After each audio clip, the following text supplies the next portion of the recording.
আমি এক মাহফিলে গিয়েছিলাম রে বাজার। ওই মাহফিলে আমার আগে এক মাওলানা বয়ান করতেছিলেন, আমি শেষ পর্যায়ে পাশে বসা ছিলাম, উনি সভাপতিত্ব করছে। ওনার মুখের কথা শুনে আমি ওই মঞ্চে বসে আমার চোখের পানি ফলাইতে বাধ্য হয়েছি। এ আমার বাবা, ওই মাদ্রাসার কথা বলতে গিয়া বলে, এই মাদ্রাসাটা এক সময় ছিল একটা সাবাহি মক্তব। সকালবেলা এলাকার এক কারি সাহেব পড়াইতেন, কারি সাহেব, তাকে সবাই সাদেক আলী মৌলভী নামে চিনত। কয়েক হুজুর এখানে এসে পড়াইতেন, এলাকার বাচ্চাগুলোকে আম্মা পাড়া পড়াইতেন, কায়দা পড়াইতেন, মক্তব পড়াইতেন। কিন্তু হুজুর স্বাভাবিক জীবন যাপন করতেন, কারো বাড়িতে খাইতেন না। হুজুর যখন বের হইতেন, মক্তবে যখন আসতেন, পড়াইতে আসতেন, রাস্তা ছিল না। অনেক সময় বর্ষাকাল, পানি দিয়ে আসতে হতো, কাদা মাটি দিয়ে আসতে হতো। হুজুরের একাধিক কাপড়ও ছিল না। মাঝে মাঝে নামাজের টাইম, ওই মাওলানা সাহেব সাক্ষী দিয়া বলেন, একদিন আমরা দেখি ওই মাওলানা মৌলভী সাদেক আলী সাহেব এই কাদা মাটি দিয়া পাড়ায় আইসা তার কাঁধে ছিল একটা রুমাল, ঘরের মধ্যে ডুইকা ওই রুমালটা কোমরে বাইন্দা লুঙ্গিটা খুলে ফেলছে। তার রুমালও বড় রুমাল, এরপরে জুব্বা তো আছে, নামাজে দাঁড়ায় গেছে। আমরা কই কিরে ব্যাপারটা কি, এটা আবার হুজুরের কেমন কাজ? লুঙ্গি খুলা সে রুমাল পেঁচায়, তারপরে কেন নামাজ পড়ে? পরবর্তীতে জিজ্ঞাসা করা হয়েছে, ওই বুজুর্গ জবাব দিছে, আমি পায়ে হাইটে আসছি, কাদা মাটি সিটটা আমার লুঙ্গিতে লাগতে পারে, কোথাও নাপাক থাকতে পারে, আমি ওই কাপড় দিয়া কেমনে নামাজ পড়বো? সেই তুলনায় আমার রুমাল ছিল আমার কাঁধে, এটার মধ্যে ময়লা লাগে নাই, এটা যে পবিত্র সন্দেহ নাই। তাই আমি রুমালটা পইরা লুঙ্গিটা সাময়িকের জন্য খুইলা এরপর আমি নামাজে দাঁড়াইছি, কারণ আমার রবের সামনে দাঁড়াবো, পাক পবিত্র অবস্থায় দাঁড়াবো। চিৎকার মেরে কন্না আল্লাহু আকবার। এই আল্লাহর বান্দার এমন কিছু কারামত তিনি বললেন। আল্লাহর বান্দা কোনো বেতন নিতেন না, আবার মাঝে মাঝে মসজিদে চুঙ্গা দিয়ে আজান দিত। চুঙ্গা চেনেন? হ্যাঁ, একটা সময় যখন মসজিদগুলো মাচার ছিল, মাচার কাঠের ছিল, ওই সময় কিন্তু মানুষ ওই যে মাইক ছিল না, চুঙ্গা বানায় এটা দিয়ে আজান দিত, ভোর রাতে একটা আওয়াজ দিত।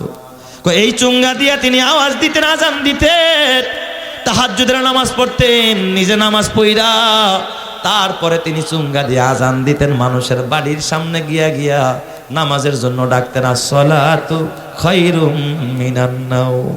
উঠো মুমিন মুসলমান, গুম হইতে নামাজ ভালো। এইভাবে ডাইকা ডাইকা মানুষগুলোরে, ছেলেদেরকে নামাজি বানাইছে। ওই মাওলানা বলেন, ওই হুজুরের সাগরে তো আমি ছিলাম, তার পিছে নামাজ পড়তাম, কি এক মজা। তার কাছে যাইতাম, মোনাজাত দিলে চোখের পানি না ফেলায় বাসায় যাইতে পারতাম না। আল্লাহর বান্দার সাথে আল্লাহর সম্পর্ক। হুজুর বৃষ্টি নাই, রোদ নাই, সকাল নাই, দুপুর নাই, যখনই আসতেন মসজিদে একটা ছাতা নিয়ে বের হইতেন। কেন ছাতা নিয়ে বের হইতেন? সকালবেলা রোদ নাই, বৃষ্টি নাই, ছাতা নিয়ে কেন বের হতেন? এই সাদেক আলী মাওলানা বলতেন, কয় যখন আমি রাস্তা দিয়ে যাই, অনেক সময় মেয়ে ছেলেরা রাস্তা দিয়ে হাঁটে বেপরদায়, আমার নজর যেন কোনো মেয়ে ছেলের দিকে না যায়, তাই আমি ছাতাটা ওই দিকে ভাও কইরা যেন তাকে আমার দেখতে না হয়, আমি ছাতাটা আমার ঢাল স্বরূপ ব্যবহার করতাম। চিৎকার মেরে কন্না আল্লাহু আকবার। এ আমার বাবা, তার হাতে গড়া এখন শত শত উলামায়ে কেরাম একজন আলেমের পক্ষে তাদের সাক্ষী। কয়েক বছর আগে যখন ওই নদীটা ভাঙতেছিল, আপনাদের আশেপাশের এলাকায় অনেক ভাঙছে, ওই এলাকার ভিতরে যখন ভাঙন ধরছে, এই মাওলানা সাদেক আলী সাহেবের কবরটা ছিল একবারে নদীর পাড়েই, শেষ বর্ডারে, এই মাদ্রাসার পাশেই তার কবর ছিল। তার কবরটাও ভেঙে গেছে, মাদ্রাসাটাও ভেঙে গেছে। সবাই যখন কবরস্থান ভাঙে, সকলের ভিতরে কৌতূহল দেখি কবরের কি হালাত। সবাই দেখে সকালবেলা একটা লাশ, কাপড়ের কাপড় এখনো বাঁধা, মুখ বাঁধা, মাথা বাঁধা, পা বাঁধা, লাশ ভাসতেছে। হঠাৎ করে লোকেরা কয়, আর এটা কার লাশ? কাছে টাই নাই না, ইমাম সাহেব হুজুর মুখ খুলছে, যারা তারে চিনে সবাই তাকে এক বাক্যে বলে, এটা তো আমাদের মাওলানা সাদেক আলী সাহেবের লাশ। 6 বছর আগে তার দাফন করা হয়, চেহারার ভিতরে বিকৃতি নাই, মনে হয় যেন গতকাল দাফন করছে, মনে হয় চোখের মধ্যে সুরমা মাখা, মনে হয় দাড়ির থেকে বেয়ে বেয়ে পানি পড়ে, কোনো দুর্গন্ধ হয় নাই, কাফনের কাপড়টাও খোলে নাই। মনে হয় যেন মাত্র তারে বাইন্দা এরপরে কবরের মধ্যে নামাইছে, পানির মধ্যে ছাইড়া দিছে। সবাই উঠায় আবার মসজিদের পাশে নিয়ে দাফন করেছে। এ আমার বাবা, মরবি তো কবরে যাবি, কি নিয়া কবরে যাবি? আল্লাহর নবী বলে তামুতুনা কামা তাহিয়াউনা ওয়া তুহশারুনা কামা তামুতুন। বাবা, ঘর বানালি, তোর দামি ঘরের মধ্যে যদি কোনো গুনাহ হয়, এই গুনার একটা ভাগ কিন্তু তোর আমল নামায় জমা হবে, কবরে পাবি। আর তোর বানানো মসজিদে, তোর বানানো মাদ্রাসায়, তোর বানানো ঈদগাহে যদি দিনই আলোচনা হয়, কোরআনের তেলাওয়াত হয়, নামাজ হয়, তাহাজ্জুদের সিজদা হয়, কসম আল্লাহর, একটা নেকি হলে এর একটা অংশ কিন্তু তোর আমল নামায় জমা হবে রে বাবা। তোমার টাকায় টেলিভিশন কিনছো, গুনাহ যদি তোমার ছেলেও করে, তোমার মেয়েও করে, একটা ভাগ তুমি কবরে পাইবা। আর তোমার ঘরে বৈশা যদি কেউ তাহাজ্জুদ পড়ে, তোমার বানানো মসজিদে বৈশা যদি কেউ কোরআন পড়ে, সেজদা করে, কসম আল্লাহর, আল্লাহ তাআলা তোমার আমল নামায় ওই সেজদার অর্ধেক সওয়াব তোমার কবরে পৌঁছায়া দিবে। চিৎকার মেরে কোন সুবহানাল্লাহ। এই জন্য আমার বাবা, তোমার বাবাও গেল খালি হাতে বাবা, তোমার মাও গেল খালি হাত, দুনিয়ার সব গেল খালি হাত, তুমিও যাইবা খালি হাত রে বাবা। কিচ্ছু নিয়ে কবরে যাইতে পারবা না। মরার আগে অন্তত একটা আল্লাহর ঘরের খাদেম হয়ে কবরে যাও, একটা মসজিদ বানায় কবরে যাও, একটা মাদ্রাসা বানায় কবরে যাও, একটা ঈদগাহ বানায় কবরে যাও, কোরআনের ঘর বানায় কবরে যাও। তোমার মৃত্যুর পরে এখানে যত আমল হবে, এর একটা সওয়াব আল্লাহ তোমার কবরে পৌঁছায়া দিবে। ওরে কোরআন পড়ো, কিতাব পড়ো, কোরআন পড়ো, কিতাব পড়ো, ওলি আল্লাহর লেখা, দুই নয়নে যায় না দেখা, ওই কপালের লেখা। এ বাবা, কত মানুষ বিদেশ যায় মারা যায়, কত মানুষ রাস্তায় মারা যায়, লঞ্চ ডুবে মারা যায়, আগুনে পুড়ে মারা যায়, কার মরণ কোথায় জানা নাই। এখন এই সময় আছে হায়াত থাকতে বাবা আখিরাতের সামান জোগাড় করো। এই জন্য আমি বিদায় কালে এই ভরা মজলিসের মধ্যে যদি আল্লাহর উপরে ভরসা থাকে, কে পারবেন? এখানে একটা মাদ্রাসার ঘর করা হবে, এই ঈদগার জন্য বাবা ওয়াল করা হবে, এইটাও একটা মসজিদের হুকুমের বাবা, এটাও আল্লাহর ঘর, মাদ্রাসা নবীর ঘর, যেখানে কোরআনের ছাত্ররা পড়বে, হাফেজে কোরআনরা পড়বে, আল্লাহওয়ালারা সারাদিন কোরআন তেলাওয়াত করবে। এর নেকি খুতুবাতের কিতাবের মধ্যে লেখে কারি তৈয়ব সাহেব রহমাতুল্লাহ আলাই লেখেন, এই মুসা পয়গাম্বর তুর পাহাড়ে যাবে, একটা জঙ্গল দিয়ে রওনা করছে। জঙ্গলের মধ্যে, গভীর জঙ্গলের মধ্যে তাকায় দেখে এক আল্লাহর বান্দা, চতুর্দিক দিয়ে তারে বল্লায়, মৌমাছি চেনেনি মৌমাছি, এই বল্লায় তারে আঁকড়ায় ধরছে, এমনভাবে কামড়ায়, চেহারায় কামড়ায়, মাথায় কামড়ায়, কানে কামড়ায়, গোটা দেহের মধ্যে কামড়ানি আরম্ভ করছে। এই আল্লাহর বান্দারে বল্লায় কামড়াইতেস, মৌমাছি কামড় মারে, কিন্তু আল্লাহর বান্দা উহুরে বলে না, আহারেও বলে না, একটা বল্লা পোকাকেও তার শরীর থেকে ছিটকায়ও ফালায়া দেয় না।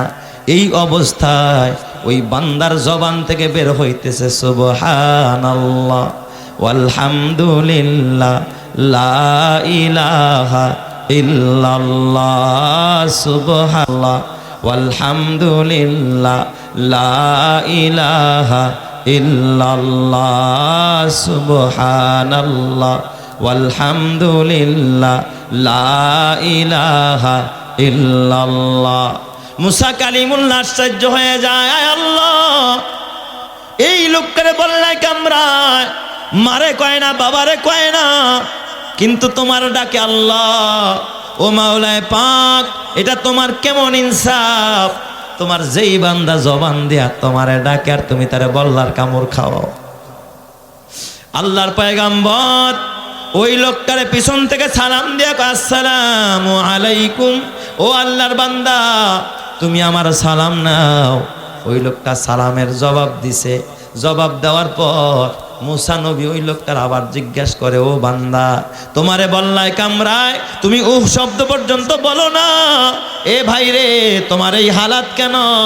তোমাকে কত বছর যাবত এইভাবে বল্লায় কামড়ায়, কয়দিন যাবত তুমি এই বিপদে আছো, কষ্টে আছো? ডাক দিয়া কা, ও পথিক, তুমি কে? আমি তোমারে চিনি না। ওই লোকটাই মুসা নবীরে চিনে না, কয় আমি তোমারে চিনি না।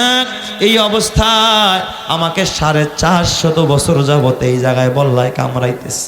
কয় বছর জোরে কন? 450 বছর পর্যন্ত কামড়ায়। কয় 450 বছর পর্যন্ত আমারে বল্লায় কামড়ায়। মুসা পয়গম্বর আশ্চর্য, আয় আল্লাহ, ডাক দিয়া কয় ভাই রে, এত বছর যাবত তোমারে বল্লায় কামড়ায়, এই মৌমাছিতে কামড়ায়, তারপরও তুমি আল্লাহরে বলো না, আল্লাহর নাম জবান থেকে ছাড়ো না। এ ভাই বলো, তুমি তো একজন বড় নেককার, বড় পরহেজগার, বড় মুত্তাকি, বলো গো তোমার দিলে কোনো তামান্না আসেনি? তোমার দিলে কোনো চাহিদা আসেনি? তোমার দিলে কিছু চাইনি? আমি তোমার একটু খেদমত করতে চাই, আমি তোমার একটু সেবা কইরা আল্লাহর প্রিয় হতে চাই। ওই লোকটা ডাক দেখো, ভাই রে আমার যা দরকার সব আমার আল্লাহই ব্যবস্থা করে দেয়। সুবহানাল্লাহ জোরে কান সবাই, আরো জোরে কান আল্লাহু আকবার। 450 বছর যাবত বল্লায় কামড়ায়, একটা মুহূর্তের জন্য আমি আসমানের মালিকরে ভুলি না, আসমানের মালিকও আমাকে একটা মুহূর্তের জন্য ভুলে না।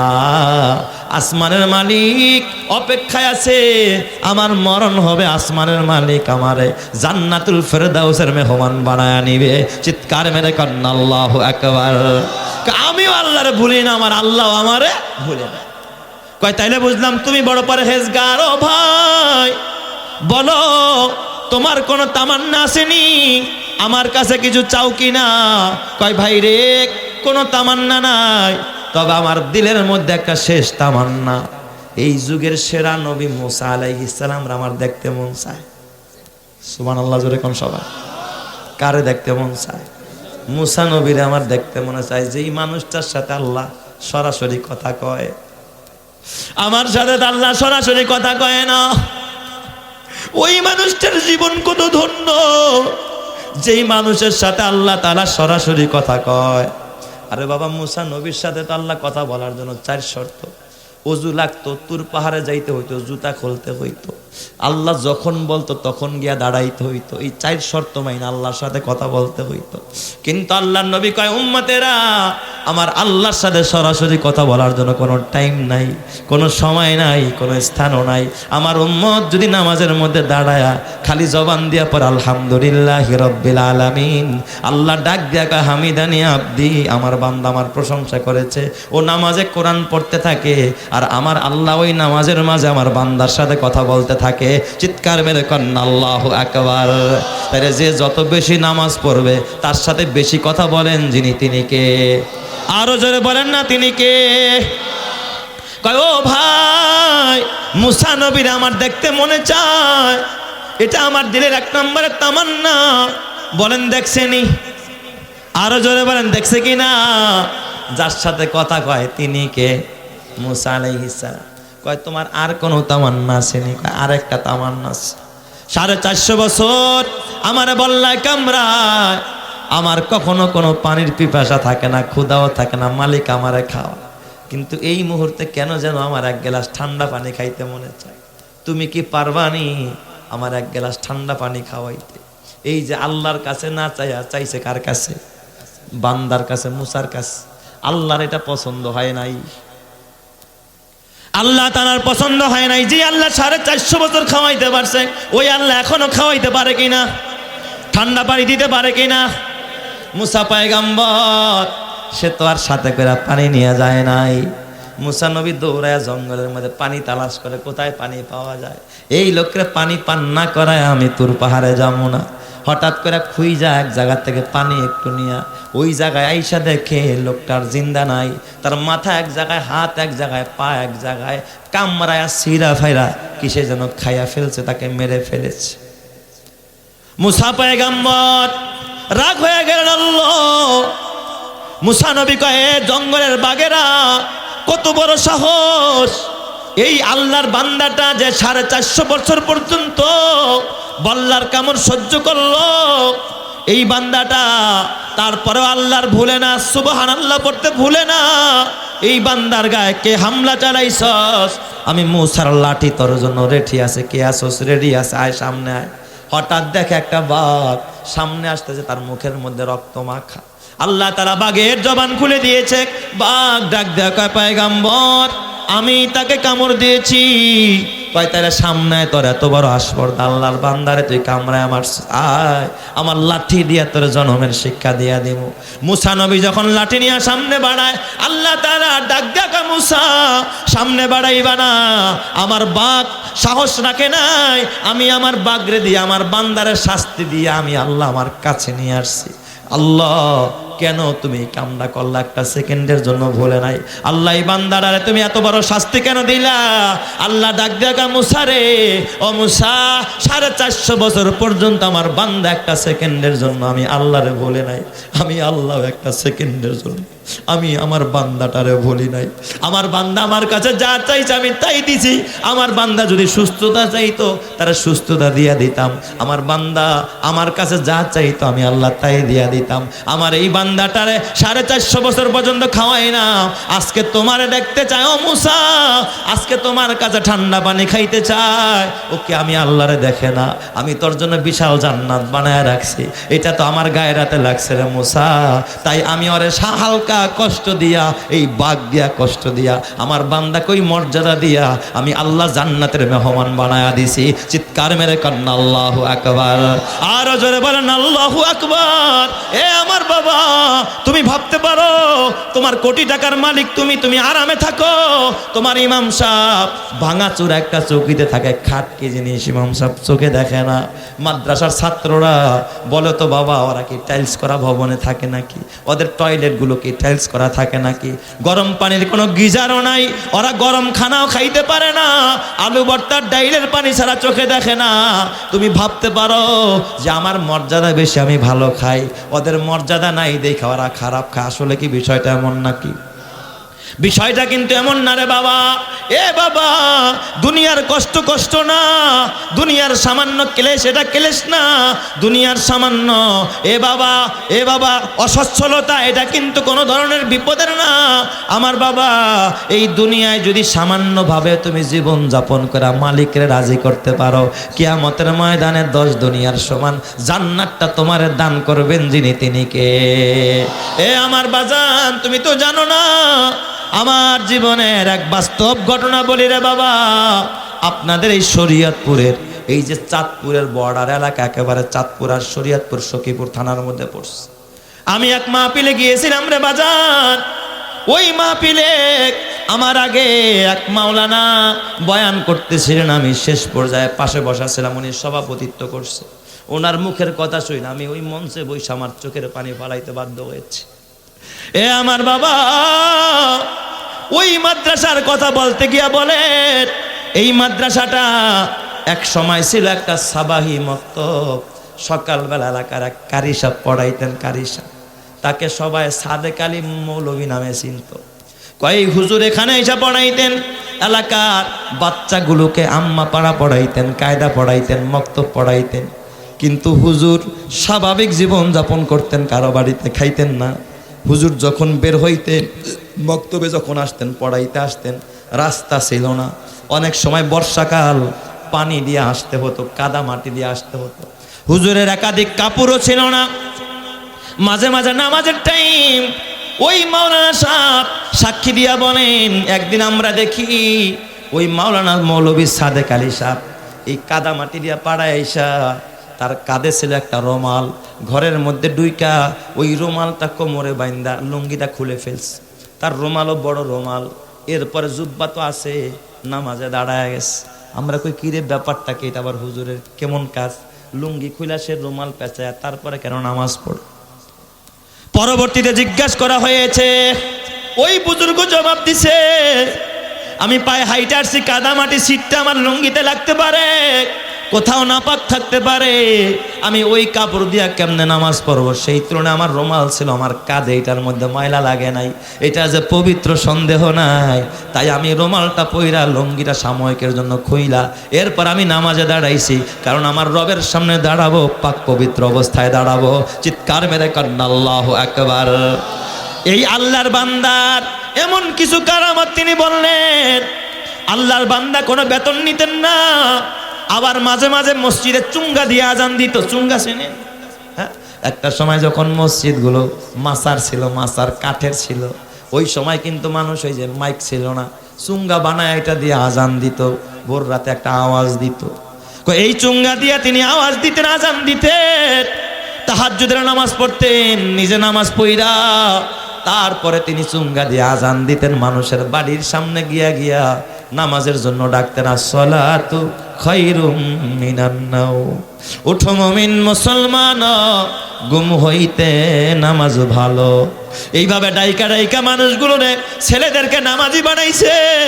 ওই মাওলানা বলেন, ওই হুজুরের সাগরে তো আমি ছিলাম, তার পিছে নামাজ পড়তাম, কি এক মজা। তার কাছে যাইতাম, মোনাজাত দিলে চোখের পানি না ফেলায় বাসায় যাইতে পারতাম না। আল্লাহর বান্দার সাথে আল্লাহর সম্পর্ক। হুজুর বৃষ্টি নাই, রোদ নাই, সকাল নাই, দুপুর নাই, যখনই আসতেন মসজিদে একটা ছাতা নিয়ে বের হইতেন। কেন ছাতা নিয়ে বের হইতেন? সকালবেলা রোদ নাই, বৃষ্টি নাই, ছাতা নিয়ে কেন বের হতেন?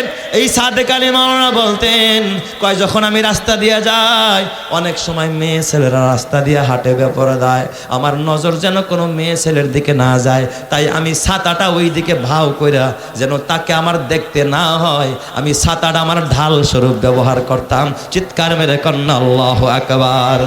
এ আমার বাবা, তার হাতে গড়া এখন শত শত উলামায়ে কেরাম একজন আলেমের পক্ষে তাদের সাক্ষী। কয়েক বছর আগে যখন ওই নদীটা ভাঙতেছিল, আপনাদের আশেপাশের এলাকায় অনেক ভাঙছে, কয় ওই এলাকার ভিতরে যখন ভাঙন ধরছে, এই মাওলানা সাদেক আলী সাহেবের কবরটা ছিল একবারে নদীর পাড়েই, শেষ বর্ডারে, এই মাদ্রাসার পাশেই তার কবর ছিল। তার কবরটাও ভেঙে গেছে, মাদ্রাসাটাও ভেঙে গেছে। সবাই যখন কবরস্থান ভাঙে, সকলের ভিতরে কৌতূহল দেখি কবরের কি হালাত। সবাই দেখে সকালবেলা একটা লাশ, কাপড়ের কাপড় এখনো বাঁধা, মুখ বাঁধা, মাথা বাঁধা, পা বাঁধা, লাশ ভাসতেছে। হঠাৎ করে লোকেরা কয়, আর এটা কার লাশ? কাছে তাই নাই না, ইমাম সাহেব হুজুর মুখ খুলছে, যারা তারে চিনে সবাই তাকে এক বাক্যে বলে, এটা তো আমাদের মাওলানা সাদেক আলী সাহেবের লাশ। 6 বছর আগে তার দাফন করা হয়, চেহারার ভিতরে বিকৃতি নাই, মনে হয় যেন গতকাল দাফন করছে, মনে হয় চোখের মধ্যে সুরমা মাখা, মনে হয় দাড়ির থেকে বেয়ে বেয়ে পানি পড়ে, কোনো দুর্গন্ধ হয় নাই, কাফনের কাপড়টাও খোলে নাই, মনে হয় যেন মাত্র তারে বাইন্দা এরপরে কবরের মধ্যে নামাইছে, পানির মধ্যে ছাইড়া দিছে। সবাই উঠায় আবার মসজিদের পাশে নিয়ে দাফন করেছে। এ আমার বাবা, মরবি তো কবরে যাবি, কি নিয়া কবরে যাবি? আল্লাহর নবী বলে, তামুতুনা কামা তাহিয়াউনা ওয়া তুহশারুনা কামা তামুতুন। বাবা, ঘর বানালি, তোর দামি ঘরের মধ্যে যদি কোনো গুনাহ হয়, এই গুনার একটা ভাগ কিন্তু তোর আমল নামায় জমা হবে, কবরে পাবি। আর তোর বানানো মসজিদে, তোর বানানো মাদ্রাসায়, তোর বানানো ঈদগাহে যদি দিনী আলোচনা হয়, কোরআনের তেলাওয়াত হয়, নামাজ হয়, তাহাজ্জুদের সেজদা হয়, কসম আল্লাহর, একটা নেকি হলে এর একটা অংশ কিন্তু তোর আমল নামায় জমা হবে রে বাবা। তোমার টাকায় টেলিভিশন কিনছো, গুনাহ যদি তোমার ছেলেও করে, তোমার মেয়েও করে, একটা ভাগ তুমি কবরে পাইবা। আর তোমার ঘরে বৈশা যদি কেউ তাহাজ্জুদ পড়ে, তোমার বানানো মসজিদে বৈশা যদি কেউ কোরআন পড়ে, সেজদা করে, কসম আল্লাহর, আল্লাহ তাআলা তোমার আমল নামায় ওই সেজদার অর্ধেক সওয়াব তোমার কবরে পৌঁছায়া দিবে। চিৎকার মেরে কোন সুবহানাল্লাহ। এই জন্য আমার বাবা, তোমার বাবাও গেল খালি হাতে বাবা, তোমার মাও গেল খালি হাত, দুনিয়ার সব গেল খালি হাত, তুমিও যাইবা খালি হাত রে বাবা। কিচ্ছু নিয়ে কবরে যাইতে পারবা না। মরার আগে অন্তত একটা আল্লাহর ঘরের খাদেম হয়ে কবরে যাও, একটা মসজিদ বানায় কবরে যাও, একটা মাদ্রাসা বানায় কবরে যাও, একটা ঈদগাহ বানায় কবরে যাও, কোরআনের ঘর বানায় কবরে যাও। তোমার মৃত্যুর পরে এখানে যত আমল হবে, এর একটা সওয়াব আল্লাহ তোমার কবরে পৌঁছায়া দিবে। ওরে কোরআন পড়ো, কিতাব পড়ো, কোরআন পড়ো, কিতাব পড়ো, ওলি আল্লাহর লেখা, দুই নয়নে যায় না দেখা, ওই কপালের লেখা। এ বাবা, কত মানুষ বিদেশ যায় মারা যায়, কত মানুষ রাস্তায় মারা যায়, লঞ্চ ডুবে মারা যায়, আগুনে পুড়ে মারা যায়, কার মরণ কোথায় জানা নাই। এখন এই সময় আছে, হায়াত থাকতে বাবা আখিরাতের সামান জোগাড় করো। এই জন্য আমি বিদায় কালে এই ভরা মজলিসের মধ্যে যদি আল্লাহর উপরে ভরসা থাকে, কে পারবেন? এখানে একটা মাদ্রাসার ঘর করা হবে, এই ঈদগার জন্য বাবা ওয়াল করা হবে, এইটাও একটা মসজিদের হুকুমের বাবা, এটাও আল্লাহর ঘর, মাদ্রাসা নবীর ঘর, যেখানে কোরআনের ছাত্ররা পড়বে, হাফেজে কোরআনরা পড়বে, আল্লাহওয়ালারা সারাদিন কোরআন তেলাওয়াত করবে, এর নেকি